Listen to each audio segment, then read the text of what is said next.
Hello, welcome to 1995batman.com. Today we're going to be looking at this, the Batman Forever retro collection, Batman Forever, Batmobile and Batman, exclusive figure included. If you don't know about these, where have you been? Yeah, early in kind of January, these started popping up on shelves in Malaysia, and then it turned out they were an exclusive to Target in the US, and now I finally managed to get one. This was on Amazon for 20 quid. This was 20 quid. Amazing price point for this. As you can see, brand new artwork, all inspired by the original Kenner artwork. But this picture of Val here in the sonar suit is all brand new and looking very cool. But yeah, just seeing this yellow kind of streak flash or whatever, it's very, very exciting to see. Obviously, it's got all the original Batman Forever branding and stuff. But yeah, this is basically a tweaked version of the Batmobile that came out back in 1995. I have made some alterations. Here's the back of it. So as you can see, it's 20 inches long, it's 50 centimeters long, and you get this exclusive figure, which is sort of meant to be the sonar suit. A little bit inaccurate, but hey. And then yeah, we've got basically the same Batmobile, but it has had tweaks. Let's get it open and we can have a look at what those tweaks are. Just before I get it open, absolutely love that they've done this little kind of time-lapse photo of him climbing into the seat. That's really cool. I love that. So there you go, that's what the finished article looks like once you pushed all these fins into place, the two side fins and the big fin. What do we want to talk about first? This is a lot more accurate to the film. Certainly the front of the vehicle, obviously in the original Kenner one, they had a missile at the front, so it was sort of, yeah, it was designed much different. It's also got the headlights as it was in the film, so they have tweaked. I don't know whether it is an exact copy, whether they've used the same molds in certain places, but they have done little additions and little kind of tweaks to it so that it's much more closer to what it looked like in the film. The big thing is obviously the sliding canopy, which now slides forward. On the original one, the original Kenner version, it flipped up. I'll get it out in a sec. So having it slide forward and being much more like the film, I absolutely love. And inside, and we'll look at this guy closely in a sec, but we have our exclusive figure, again, which is reusing a Kenner mold. Put him to one side, we'll look at him in a sec. But yeah, in terms of like the interior, it is very basic. Look, you can see there is literally just a steering wheel and that's it. And the chair, I'm just trying to see if the chair, you see the chair? Whether that's close to the movie, I guess a little bit. Well, it was a two-seater in the movie, and obviously, you know, they can't do that because it would be too huge. So yeah. And in terms of like see-through, you can. It's not like a sunglasses kind of like black version. It is actually just straightforward see-through. But then again, I think the original Kenner version had that as well. Underneath, it just looks like that. Now it has got translucent blue. I don't know whether it's showing up very well. It has got translucent blue, and it did make me wonder, could you light this up? Now, somewhere, I do have, here we go. I do have this little blue light. I'm just going to see now if it's going to light up. It's just like, I can't remember what these are called now. Little Snow Direct, create your own moment. Anyway, you just push it down. No, twist it, that's it. So let's just have a quick look. Yeah, if you put it in, you drop it in the bottom, you can actually sort of light this thing up. Not fantastically, maybe if you even put in more LEDs or something, but that's kind of cool. I think that's actually pretty cool. Now I've got to try and get it out. There we go.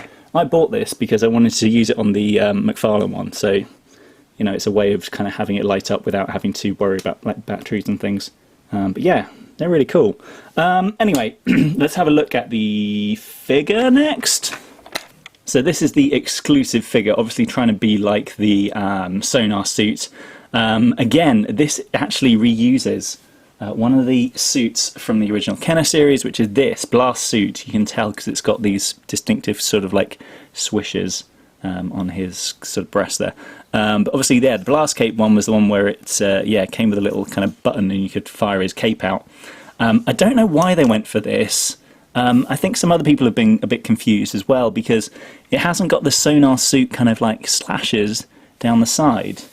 The more obvious one to use, and it's a shame they didn't do this, would have been this guy, Night Flight Batman, which has a fantastic replication of the sonar suit, but for whatever reason they went with Blast Cape instead. So yeah, bit odd. I don't know why they did that. I know they have done kind of solo releases of the figures, so there's a new Batman, Robin, Two-Face and Riddler, and again they've reused the Kenner molds and sort of tweaked them slightly. One of the things, new things, obviously you've got your kind of just your twisty legs, but the arms actually go out, so there's a kind of hinge kind of there, so you can have a, whoa, not that you particularly want Batman in this pose, it looks a bit odd, but still it's kind of cool that you can yeah, have the same looking figure but have it in a slightly different pose. And obviously the cape is the old kind of Spin Master's way of where it's sort of like fused into the back of the figure, not the old Kenner way where you'd have the kind of the hook around the neck. So yeah, I don't know why they didn't do this. My guess is the solo release of the Batman figure is meant to be the Panther suit kind of thing. It's all black and it's got like a little yellow symbol, so maybe they thought, hey, let's just worry about making one suit right. As a lot of people have pointed out, I don't know why, but they've made the, let's just go into this, they've made the chest very big, and then there's this sort of thin bit on the top of his head. I mean, all the Kenner figures sort of suffered from this. Just look at the side there. The top of his head is way thinner than the base of his neck. So yeah, I don't quite know why they did that. But anyway, very cool to have a figure. I'm glad they did an exclusive figure. That's really, really cool. It's so nice to have something new to go on my shelf. Let's do some comparisons. Okay, so first up, there is your original box for the old Kenner figure. There is your new box for the Spin Masters figure. And then, let's move these to one side. You've got, this was the old Kenner one. So obviously it's got the push missile, that's what I mean, the push missile at the front. So you can fire out, you know, the front of the vehicle. Now just comparing it to the other one, as you can see, very different. This is much more accurate to the movie, the Spin Master one. What else did this one have? So this one had the split fin, which was always kind of cool, so you could split it like it did in the film. This also had little fins that would kind of shoot up, so you could turn it into sort of like, I don't know what these were supposed to be, missiles or something. And then obviously the actual canopy, as I say, opened like that on a hinge. Didn't quite open all the way, but yeah. And obviously it lights up. I don't know if they've got batteries in at the moment. No, I don't think I do. I tend not to put batteries and stuff. So that was your original. And then this is the one I reviewed the other day, which was the triple action vehicle set. So obviously that's slightly longer because it converts into the Batwing and the Batboat. And then here is your new one from Spin Master. So we got three. What else can I see that's a little bit different? The wheels. These I think have little kind of glow in the dark bits, whereas these ones are just standard kind of, yeah, they've just done a little decal. So yeah, there you go. That was the new, crazy, this is new, Spin Masters Retro Collection Batman Forever Batmobile. I think this is absolute steal. For 20 quid, this is well worth it, particularly if you don't have the original and you're not fussed about necessarily getting that. This is a great way. This will fit all your Kenner figures that you wanted it to.